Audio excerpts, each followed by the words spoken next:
मैं आश्वासन देता हूं कि भारतीय जनता पार्टी जो आपको डराने की कोशिश कर रही, न डरिए। ये भारतीय जनता पार्टी ये ड्रामेबाजों की पार्टी है, ये मदारियों की पार्टी है जो खेल दिखाती है, तमाशे दिखाती है, करती कुछ नहीं है। हम नीतीश कुमार की तरफ से आपको विश्वास दिलाते हैं कि आइए, जो लोग बचे हुए हैं कंपटीशन में बैठिए, आपको पक्की नौकरी मिलेगी, घबराने की कोई ज़रूरत नहीं। असल जीतन राम मांझी जी जानते हैं, वो जो बोल रहे हैं ना, बनावटी बात बोल रहे हैं।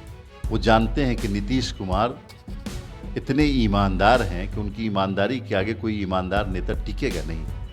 और इस तरह का आरोप लगाने से पता चलता है कि बिल्कुल वो या तो डिस्परेट हो गए हैं या डिप्रेशन में आ गए हैं। भारतीय जनता पार्टी में तो बहुत सारे ग्रुप है ना, ग्रुप है, खीमा बना हुआ है। माननीय रविशंकर प्रसाद जी का ग्रुप अलग है, माननीय नितिन नवीन जी का अलग है, माननीय मंगल पांडे जी का अलग है, माननीय विजय सिन्हा जी का अलग है, माननीय सम्राट चौधरी उनको नहीं देखना चाहते हैं, और माननीय फला सुशील मोदी जी को और लोग नहीं देखना चाहते हैं।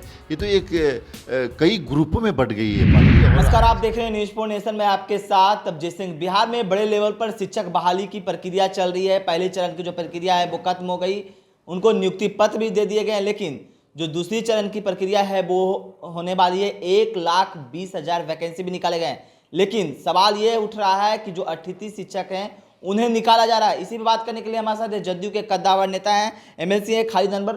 कैसे देख रहे हैं सर, जिस तरह से आप लोग तो शिक्षक दे रहे हैं, बिहार में नौकरी दे रहे हैं, लेकिन जो पहले से अतिथि शिक्षक उनको आप निकाल रहे हैं?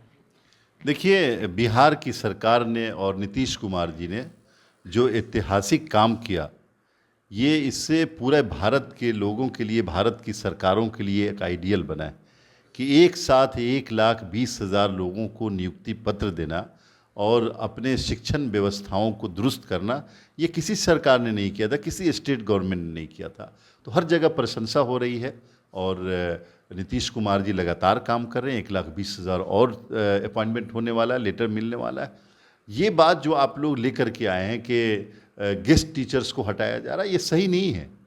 आप पता लगाइए गेस्ट टीचर्स को परमानेंट कैसे किया जाए, उनका फ्यूचर कैसे अच्छा किया जाए, उनको जो इनस्टेबिलिटी में जी रहे हैं, अस्थिरता की जो लाइफ है उससे कैसे निकाला जाए, इसकी कोशिश हो रही है। इसी में तकरीबन 80% के करीब जो गेस्ट टीचर थे वो बहाल हो गए हैं, और आगे जो 20% बचे हैं वो भी बहाल होंगे।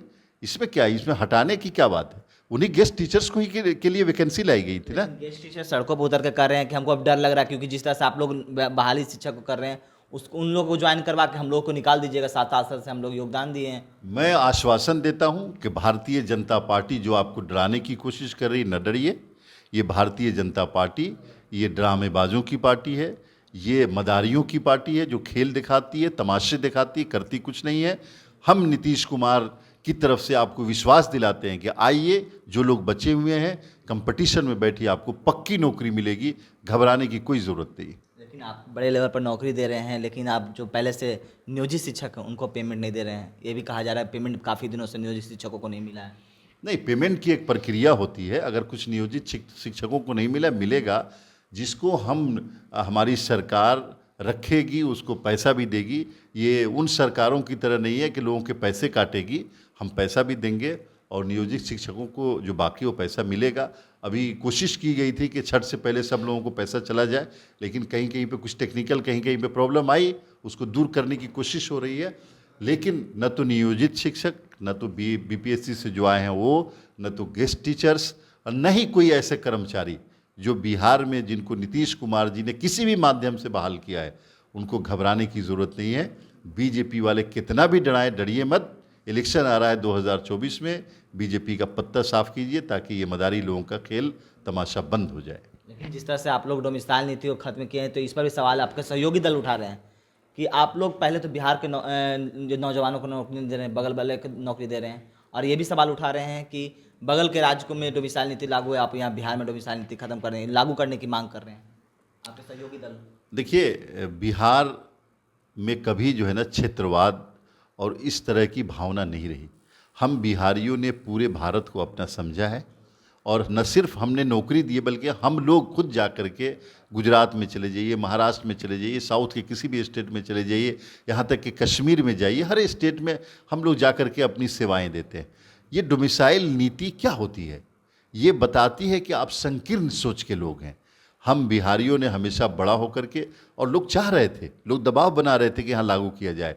हम लोगों ने कहा कि नहीं, बिहार के लोग इतने इंटेलिजेंसी लेवल उनका इतना हाई है कि खुद चुने जाएंगे। और आपने देखा कि 1,20,000 में तकरीबन 1,10,000 के करीब बिहारी सारे चुने गए हैं। 10,000 लोग बाहर के हैं, बहुत अच्छी बात है, हम स्वागत करते हैं, आए देखें, बिहार में रहें, बसें और आबाद हो जाएं। तो डोमिसाइल नीति के खिलाफ के फेवर में हम लोग न पहले थे न आगे रहेंगे। हम तमाम लोगों को बिहारी समझते हैं और बिहारी सब लोगों का सम्मान करना जानते हैं। लेकिन जिस तरह से बिहार में जो बड़े लेवल पर आप लोग शिक्षक बहाली कर रहे हैं, उसमें बीजेपी ने जीता, सबसे बड़ा सवाल उठा रहे हैं जीतन राम मांझी कि आप लोग पैसे लेकर नौकरी भी पहले दिए हैं, उसके बाद आप पैसे लेकर पोस्टिंग दे रहे हैं। यानी कि वो लोग सवाल उठा रहे हैं कि चाचा भतीजा आप अनाज खाते हैं या नोट खाते हैं, ये भी कह रहे हैं। असल जीतन राम मांझी जी जानते हैं, वो जो बोल रहे हैं ना, बनावटी बात बोल रहे हैं।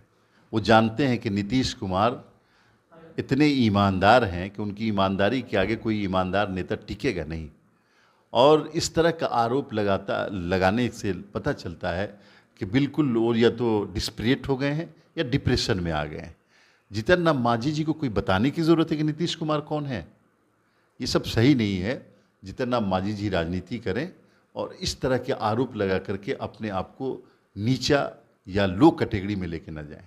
नेता प्रतिपक्ष ये भी आरोप लगा रहे हैं कि कथनी और करनी में अंतर है, चाचा भतीजा की जो सरकार चल रही है।